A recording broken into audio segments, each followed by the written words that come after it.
हमारा जो next topic चल रहा है वो चल रहा है इनकम के रिगार्डिंग।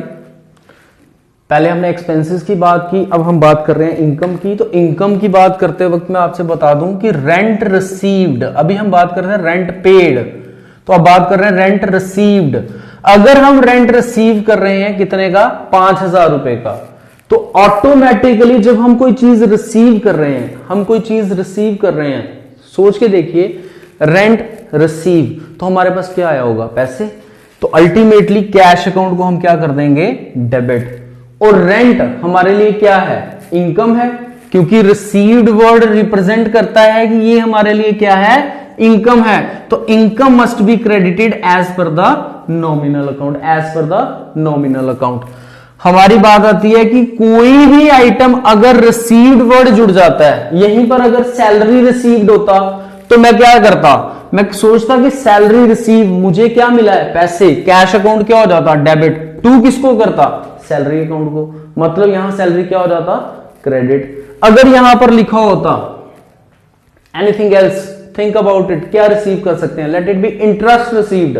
अगर इंटरेस्ट रिसीव है तो मेरे पास तो पैसे ही आए, तो मैं यहां पर क्या लिखूंगा, कैश अकाउंट क्या हो जाएगा, डेबिटेड। और टू इंटरेस्ट अकाउंट, इंटरेस्ट मेरे लिए क्या बन रहा है, income, income should be credited as per the nominal account.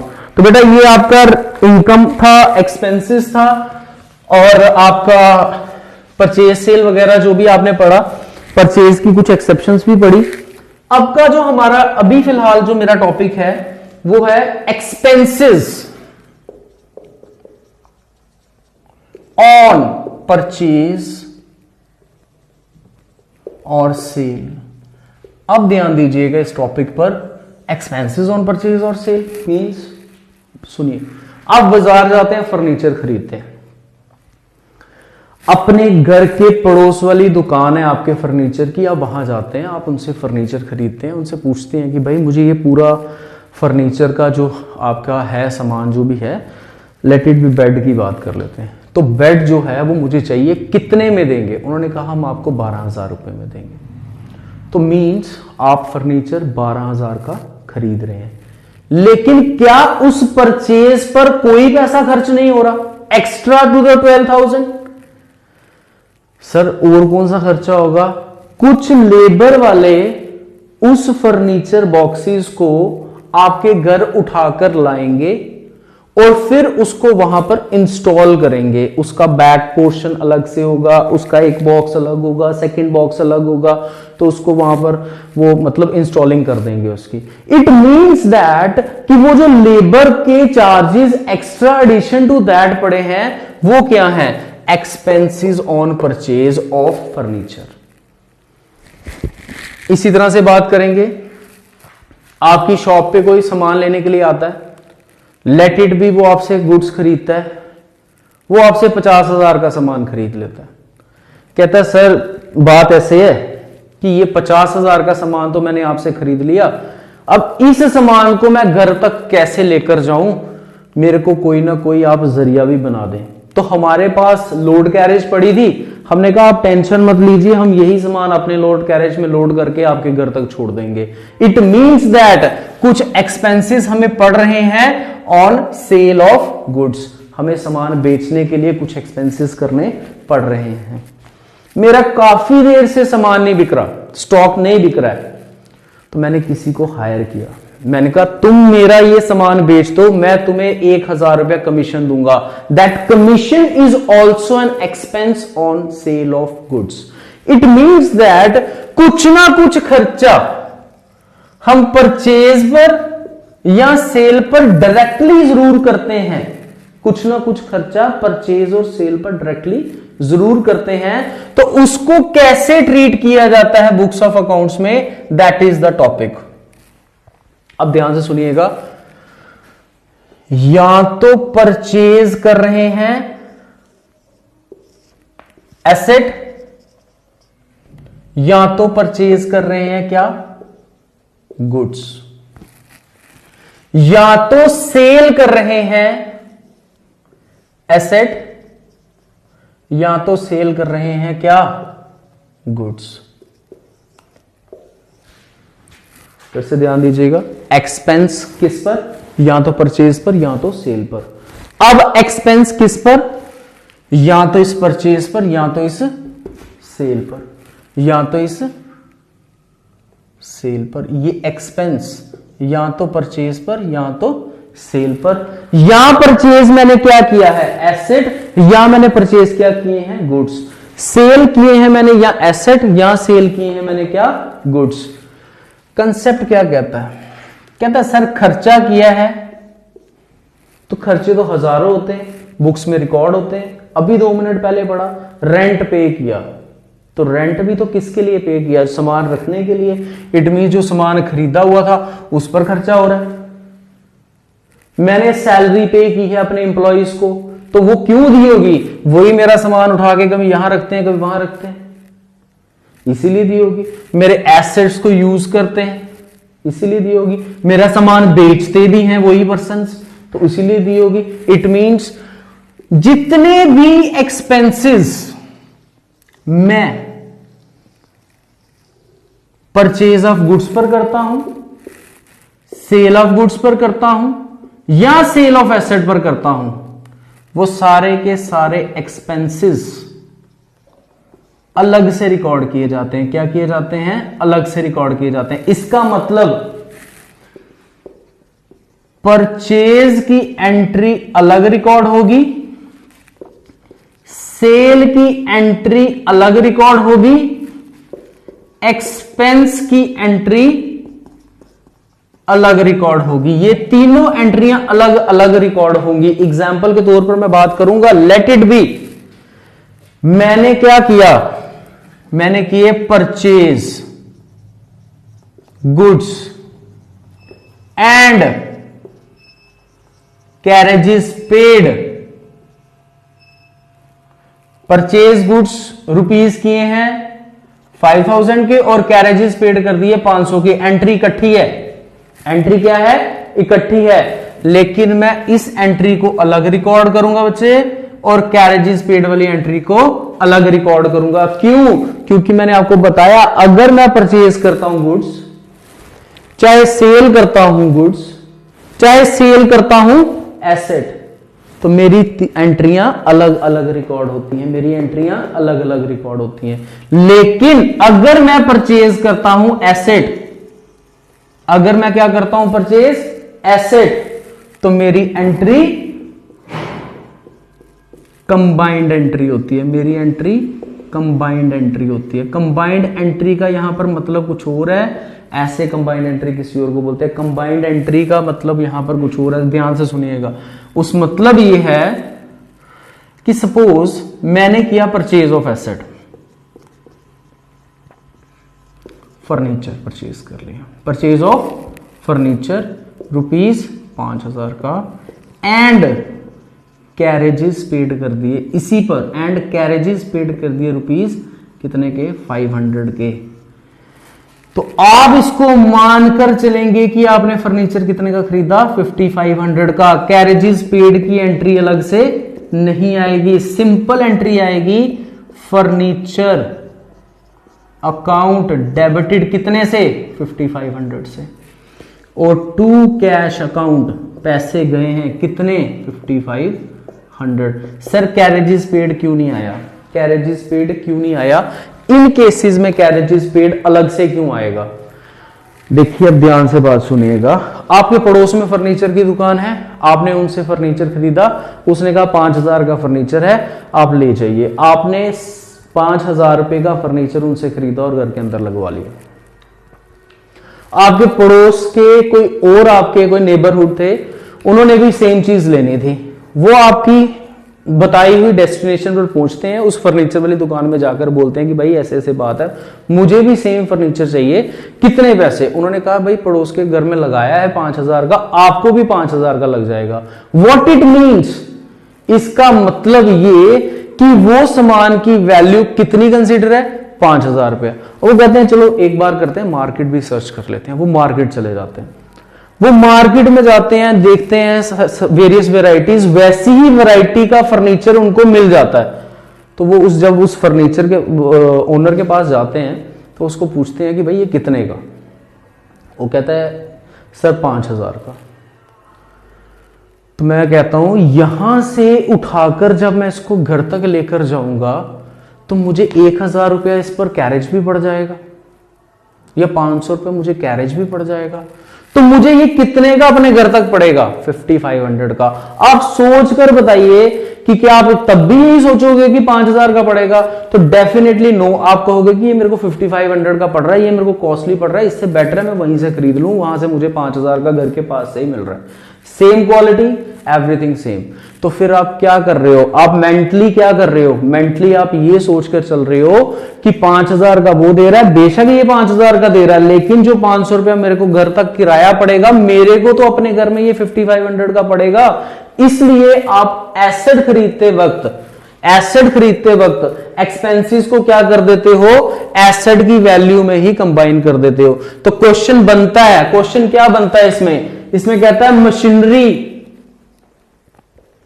₹10,000 की एंड इंस्टॉलेशन चार्जेस ₹500। तो बताइए मशीनरी अकाउंट कितने से डेबिट होगा? मशीनरी अकाउंट कितने से डेबिट होगा? तो आंसर इज 10,500 से। मशीनरी अकाउंट कितने से डेबिट होगा? 10,500 से। 10,500 से। तो देखिए मशीनरी अकाउंट 10,500 से क्यों हुआ? क्योंकि हमने मशीनरी परचेज की है। कितने की? 10,000 की। जब भी हम परचेज क्या करेंगे? एसेट। तो उस पर कोई भी खर्चा अगर किया जाता है, उसको इंस्टॉल करने का या उसको घर तक लाने का या कुछ भी, तो उन एक्सपेंसेस को उन एसेट की वैल्यू में क्या कर दिया जाता है? क्लब कर दिया जाता है, कंबाइन कर दिया जाता है। इसलिए इंस्टॉलेशन उस एक्सपेंस की एंट्री अलग से नहीं आती है। सिर्फ और सिर्फ कौन सी एंट्री आएगी? एसेट को परचेज करने की, और वैल्यू जो है वो क्या हो जाएगी? कंबाइन हो जाएगी। This is known as what?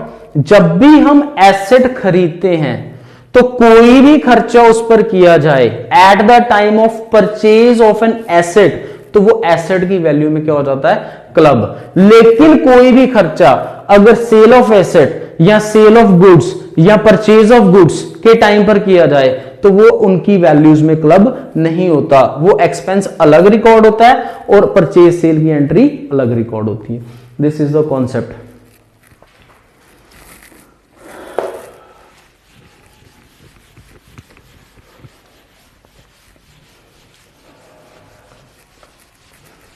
इन चीजों के पीडीएफ नोट्स मैं आपको प्रोवाइड कर दूंगा, जिसमें ये कॉन्सेप्ट्स जितने भी पढ़ाए गए हैं, जैसे आपके एक्सपेंसेस पेड वाले, इनकम रिसीव्ड वाले, परचेज की एक्सेप्शंस, परचेज की एंट्री, सेल की entry, purchase on credit, sale on credit, तो इसके नियर मोस्ट 100 जर्नल एंट्रीज बन सकती हैं टोटल कॉन्सेप्ट की। 100 जर्नल एंट्रीज। बाकी तो बनाने को तो कोई 10,000 बना ले, उसमें कोई मतलब हम कह नहीं सकते, बट सिंपल सी बात है कि कॉन्सेप्ट बेस्ड अगर बात की जाए तो नियर मोड 70-80 बनेंगी, फिर भी आप एटमोस्ट 100 एग्जांपल्स लेके चलें। तो that should be given to you in the PDF files. तो नेक्स्ट हम बात करते हैं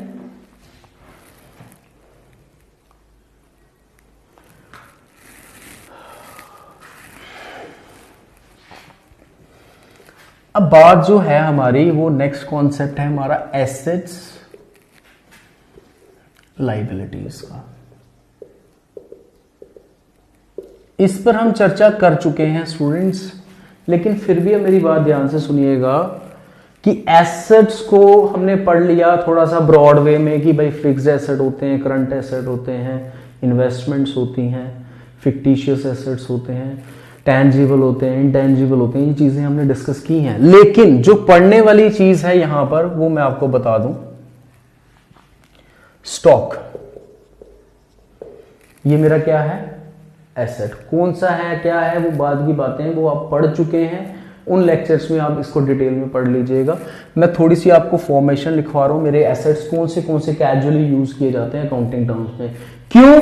क्योंकि ऑल एसेट्स शुड बी क्या होते हैं? डेबिटेड। तो मुझे ये चीज आपको सिखा देनी है एट द एंड तक कि किन किन अकाउंट के बैलेंसेस डेबिट होंगे, किन किन अकाउंट के बैलेंसेस क्रेडिट होंगे। अगर ये चीज आपको क्लियर होगी तो मैं आपको ट्रायल बैलेंस सिर्फ एक दिन में ही कंप्लीट करवा दूंगा। ट्रायल बैलेंस जो आपका टॉपिक है वो एक ही दिन में कंप्लीट हो जाएगा। तो so liabilities, all liabilities should be क्या होती हैं, क्रेडिटेड। अब एसेट कौन से होते हैं वो देख लीजिए। कैजुअली ये यूज होते हैं plant and machinery, furniture and fixtures. अब स्टॉक जो है वो दो प्रकार का है, पहले भी पढ़ा चुका हूं, opening and closing. Opening and closing. हमारी जो बुक्स के अंदर स्टॉक होता है, जो हमारी बुक्स के अंदर स्टॉक होता है वो कौन सा स्टॉक होता है, दैट ऑलवेज बी क्लोजिंग। क्यों? बुक्स का मतलब यहां पर बैलेंस शीट की बात कर रहा हूं। क्यों? क्योंकि बैलेंस शीट साल के एंड में बनाई जाती है, इसलिए उसके अंदर पड़ा हुआ स्टॉक हमारा कौन सा स्टॉक होगा, क्लोजिंग स्टॉक होगा। तो सर यही बैलेंस शीट अगले साल की ओपनिंग में ओपनिंग बैलेंस शीट बन जाएगी, तो वही स्टॉक हमारा क्या बन जाएगा, ओपनिंग स्टॉक बन जाएगा। तो मैं आपको लेकिन एक चीज क्लियर कर दूं, एक्सप्लेनेशंस लेने को बहुत हैं, लेकिन कॉन्सेप्ट क्या है, कॉन्सेप्ट ये है कि हमें बनाना है ट्रायल बैलेंस। ट्रायल बैलेंस कभी भी साल की बिगिनिंग में नहीं बनता, साल की ओपनिंग में नहीं बनता। ट्रायल बैलेंस कभी भी साल की ओपनिंग में नहीं बनता। कब बनता है ट्रायल बैलेंस, कब बनता है ट्रायल बैलेंस, साल की एंड में, क्लोजिंग में। इसीलिए हमें किसकी बात करनी है, क्लोजिंग बैलेंस शीट की। हमें कौन से स्टॉक की बात करनी है, क्लोजिंग की। हमें ओपनिंग की बातें नहीं करनी है। This is the concept. तो और कौन सा एसेट है हमारा यहां पर, और कौन सा एसेट है हमारा, plant and machinery, furniture and fixtures, goodwill. वो चारों एसेट्स जो मैंने आपको लिखवाए थे, patent, copyright, trademark. Patent, copyright, trademark ये हमारे इंटेंजिबल एसेट्स की फॉर्म है। इसके अलावा भी इन्वेस्टमेंट्स क्या है, मेरे एसेट्स हैं। बैंक बैलेंस,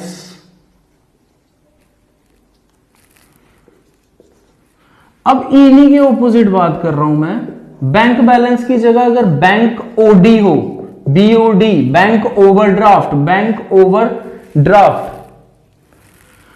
अगर यहां इन्वेस्टमेंट की जगह डिबेंचर वर्ड लिखा हो, डिबेंचर,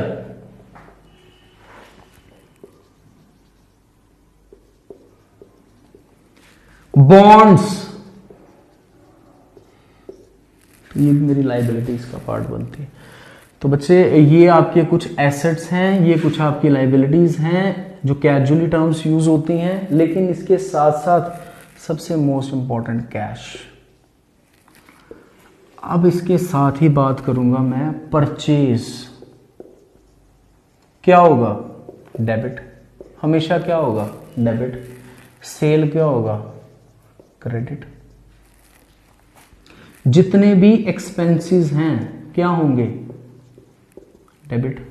जितने भी एक्सपेंसेस हैं क्या होंगे, डेबिट। अब एक्सपेंसेस की डिटेल में आपको आज ही पढ़ाई है भाई। पेड वर्ड किसी के साथ भी होगा तो वो मेरा क्या होगा, एक्सपेंस। एक तो ये बात है। दूसरी बात, जो भी खर्चे आपको पता चलते हैं, जैसे कैरेजेस, आपने कैरेज पे किए हैं, C and C word use करता हूं मैं, carriages and cartages, cartages and carriages. Cartage, cart किसको बोलते हैं, बैलगाड़ियों को, तो कार्टेजेस जो बैलगाड़ियों के थ्रू सामान जो है हम ट्रांसपोर्ट करते हैं एक जगह से दूसरी जगह, दैट इज नोन एज कार्टेजेस।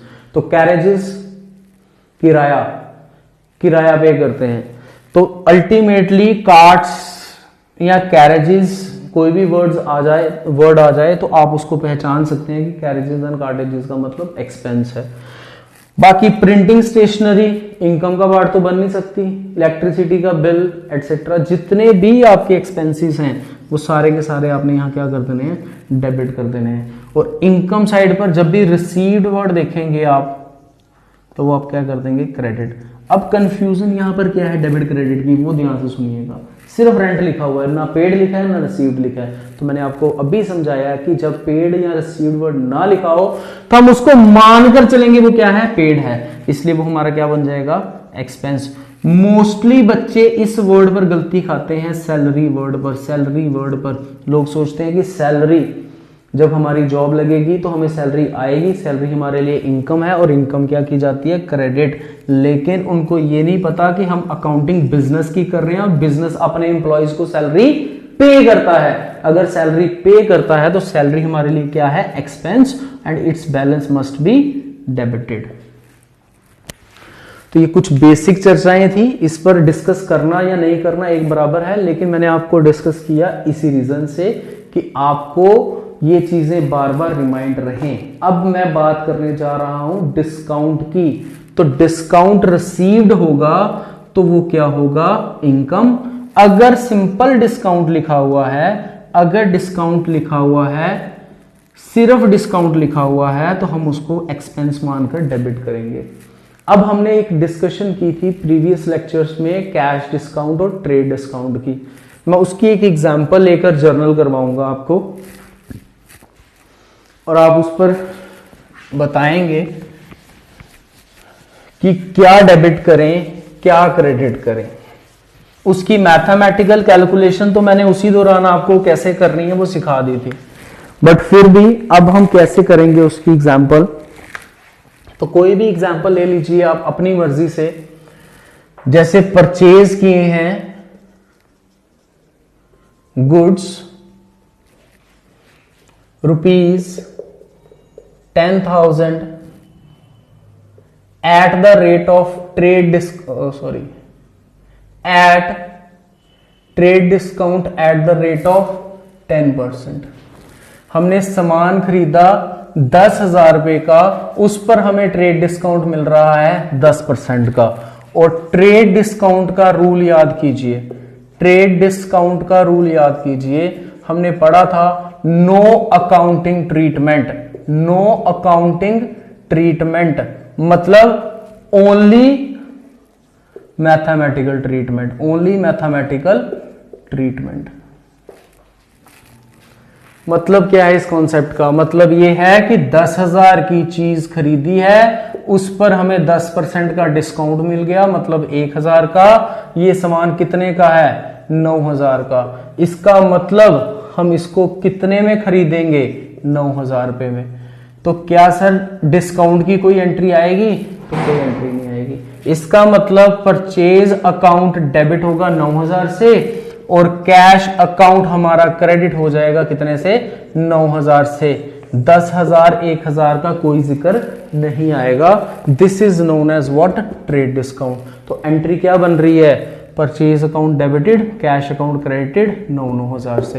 हो सकता है एग्जांपल ये दे रखी हो और आपसे पूछा जाए कि परचेज अकाउंट डेबिट होगा कितनी अमाउंट से, या परचेज अकाउंट ऑप्शंस में दे रखा हो purchase account debited 9,000, purchase account debited 10,000, purchase account credited 10,000, purchase account credited 9,000।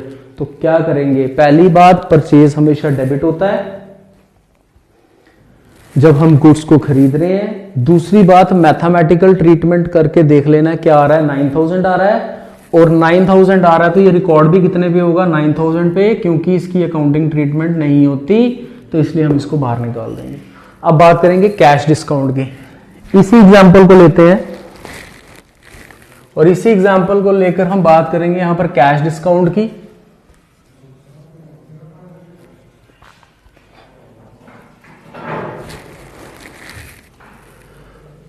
तो कैश डिस्काउंट 10% का, तो कैश डिस्काउंट कहता है अकाउंटिंग ट्रीटमेंट भी होगी और मैथमेटिकल तो करेंगे ही करेंगे। तो गुड्स कितने के थे, गुड्स कितने के थे, 10,000 के, और 10% उस पर डिस्काउंट कितना आया, 1,000, तो बचा कितना, 9,000। तो कॉन्सेप्ट देखिएगा। अब मैथमेटिकल तो कर ली, अब अकाउंटिंग ट्रीटमेंट कैसे करनी है। सामान कितने का था, 10,000 का, डिस्काउंट कितना मिला, 1,000 का, पैसे कितने गए, 9,000 के। पैसे कितने गए, सामान खरीद रहे हैं ना तो पैसे जाएंगे, डेफिनेटली कैश जारी है तो मतलब क्रेडिट कितने से होगी 9000 से। और सामान कितने का आया, परचेज कितने की डेबिट कितने की 10,000 की। मतलब परचेज 10,000 और कैश 9,000। तो इसकी एग्जांपल मैंने लेक्चर 2 में या 3 में आपको दी थी कि जब भी हम कोई सामान खरीदते हैं, हम कहते हैं ये 10,000 का सामान है, हमने इस पर 9,000 दिया है, तो जो 1,000 का डिफरेंस होता है ये हमारे प्रॉफिट या लॉस का पार्ट बनता है। यहां पर वो किसका पार्ट बन रहा है, यहां पर वो किसका पार्ट बन रहा है, डिस्काउंट का पार्ट बन रहा है, डिस्काउंट का पार्ट बन रहा है। तो कैश क्या हो रही है, क्रेडिट, तो डिस्काउंट भी क्या हो जाएगा, क्रेडिट। एंट्री कैसे लिखेंगे, लिखेंगे purchase account DR 10,000 to cash account 9,000 to discount account 1,000। तो यहां आपको पता चल रहा है कि debit must be equals to credit, debit must be equals to credit. इसका एक रूल और आपको मैं ट्रिक बोल रहा हूं, पर हो सकता है इसको कई लोग बोले रट्टा मारने की तरीका है, जैसा मर्जी आप सोचिए। जब भी डिस्काउंट की ट्रीटमेंट रिकॉर्ड होती है बुक्स के अंदर, क्या होती है, रिकॉर्ड होती है बुक्स के अंदर, तो याद रखिएगा अगर कैश अकाउंट डेबिट है तो डिस्काउंट अकाउंट भी क्या होता है, डेबिट। अगर कैश अकाउंट क्रेडिट है तो डिस्काउंट अकाउंट भी क्या होता है, क्रेडिट। कैश अकाउंट अगर क्रेडिट है तो डिस्काउंट अकाउंट भी क्या है, क्रेडिट। सर ऐसा ऑलवेज होगा, यस। क्यों होगा, क्योंकि अगर आप कैश में ट्रांजैक्शन कर रहे हो तो कैश जा रही है, तो कैश जा कितनी रही है, कम जा रही है। क्यों कम जा रही है, क्योंकि सामान पर डिस्काउंट था, तो कैश कम जा रही है, तो ऑलवेज डिस्काउंट क्या होगा, उसी कम वाले पार्ट का ही पार्ट बनता है। अब दूसरी बात सोचो, यहां पर दूसरी बात सोचो, रूल सोचो, परचेज किए हैं गुड्स, सामान खरीदा है, सामान खरीदा। जब आप कहीं से सामान खरीदेंगे डिस्काउंट मिलेगा या पे करोगे, ये सोचो सिर्फ। जब आप कहीं से सामान खरीदते हैं तो वहां से डिस्काउंट रिसीव होगा, तो डिस्काउंट रिसीव आपकी इनकम है, इनकम हमेशा क्या होती है, क्रेडिटेड, इसलिए डिस्काउंट क्या हो रहा है, क्रेडिटेड। रूल ये कह रहा है, लेकिन लॉजिक जो मैंने आपको मतलब ध्यान रखने के लिए कहा है कि अगर आप डिस्काउंट को फाइंड आउट नहीं भी कर पा रहे कि डेबिट करूं या क्रेडिट करूं, तो ये बात याद रखिएगा, जिस साइड कैश होगी उसी साइड डिस्काउंट होगा। सर उधार की एंट्री हुई तो एग्जाम्पल लीजिए, बात एग्जाम्पल लेकर करेंगे, विदाउट एग्जाम्पल नहीं करेंगे। और वो एग्जाम्पल क्या बनती है, purchase goods on credit ₹10,000 at cash discount 10%। अब कॉन्सेप्ट पर आइए, ये क्या लिखा है, क्रेडिट, क्रेडिट का मतलब उधार। ये क्या लिखा है, कैश डिस्काउंट। कैश डिस्काउंट की तीसरी प्रॉपर्टी क्या थी, दो तो मैंने लिख दी, मैथमेटिकल ट्रीटमेंट होगी, अकाउंटिंग ट्रीटमेंट नहीं होगी। लेकिन कैश डिस्काउंट देते क्यों है, immediate payment of cash, immediate payment of cash. अगर मैं इमीडिएट पेमेंट इन कैश करता हूं तो ही मुझे डिस्काउंट मिलता है, कौन सा, कैश डिस्काउंट। इसका मतलब उधार वाली एंट्री तो आ ही नहीं सकती। अगर उधार वाली एंट्री होगी तो उस केस में ट्रेड डिस्काउंट होगा, उस केस में डिस्काउंट की एंट्री आएगी ही नहीं। इसका मतलब अगर हमने गुड्स खरीदे हैं ऑन क्रेडिट तो कैश डिस्काउंट तो हो नहीं सकता, अगर कैश डिस्काउंट है तो क्रेडिट वर्ड नहीं हो सकता। इसका मतलब गुड्स हमेशा किस पर होंगे, कैश पर, तो जिस साइड कैश होगी उसी साइड डिस्काउंट आएगा। जैसे कि अगर परचेज की जगह सेल वर्ड इस्तेमाल कर लें, सेल किए हैं गुड्स, तो भाई सेल करेंगे तो क्या होगा, पैसे आएंगे, कैश अकाउंट क्या हो जाएगा, डेबिट। अगर कैश डेबिट हुआ तो डिस्काउंट भी क्या होगा, डेबिट, और 2 क्या आएगा, सेल अकाउंट। सर वैल्यू का समझ नहीं आ रहा, इतना पता चल गया है 10,000 की चीज है, 1,000 रुपये डिस्काउंट है, 9,000। ये समझ नहीं आ रहा कि कहां पर कौन सी वैल्यू डालें, कहां पर कौन सी वैल्यू डालें। मैं आपको रूल तो सिखा दिया, बता भी दिया कौन सी कैसे एंट्री आ रही है, लेकिन अगर कंफ्यूज हो जाओ एग्जाम में कि कौन सी, तो बात कर रहे थे कि आपका जो ट्रेड डिस्काउंट है वो आपका 10% का वैल्यू है 10,000, 1,000, 9,000। रिकॉर्डिंग के टाइम पर कैश अगर आपका डेबिट हुआ है तो डिस्काउंट भी आपका डेबिट होगा और 2 हमारा सेल अकाउंट आ जाएगा। अब क्वेश्चन यहां ये राइज होता है कि 10,000 का वैल्यू था, 1,000 हमारा डिस्काउंट था, 9,000 हमारी वैल्यू आई, कौन सी वैल्यू कहां पर रिकॉर्ड होगी। तो वैल्यू को देखिए, अगर आपका डेबिट साइड पे 2 एंट्रियां हैं तो जो छोटी 2 एंट्रियां हैं वो आप लिखेंगे डेबिट साइड पे और बड़ी एंट्री लिख देंगे क्रेडिट साइड पर। मतलब सेल आ गई 10,000 की, डिस्काउंट तो आपको पता है 1,000 का और कैश अल्टीमेटली 9,000 की। अब प्रैक्टिकली बात करें, जब आप सामान बेचते हैं 10,000 का किसी को, तो आपने उसको 1,000 का अगर डिस्काउंट दिया है तो अल्टीमेटली कैश आपके पास कितनी आएगी, 9,000। तो 10,000 माइनस 1,000, कैश रिसीव्ड कितना आएगा, 9,000। तो cash account debited, discount account debited to sale account. तो जैसे यहां पर आपने डिस्काउंट को डेबिट किया तो कैश के साथ डेबिट हो रहा है, मतलब कैश डेबिट तो डिस्काउंट डेबिट, कैश डेबिट तो डिस्काउंट डेबिट। यहां पर कैश क्रेडिट और डिस्काउंट क्रेडिट, यहां पर भी कैश क्रेडिट और डिस्काउंट क्रेडिट। मींस अगर कैश डेबिट है तो डिस्काउंट भी डेबिट होगा, अगर कैश क्रेडिट है तो डिस्काउंट भी क्रेडिट होगा। सपोज टू बी, क्या ऐसा हो सकता है कैश ना हो, तो मैंने उसके लिए आपको क्लियर कर दिया कि अगर यहां पर कैश डिस्काउंट है, अगर यहां पर कैश डिस्काउंट है तो यहां पर उधार की एंट्री नहीं हो सकती, क्योंकि कैश डिस्काउंट का मतलब है इमीडिएट पेमेंट इन कैश। अगर हमने इमीडिएट पेमेंट इन कैश किया है तो इसका मतलब कैश की एंट्री, कैश का डिस्काउंट। तो कैश अगर डेबिट, डिस्काउंट हमारा डेबिट, कैश अगर क्रेडिट तो डिस्काउंट हमारा credit. This is the rule of trade discount and cash discount. Thank you so much.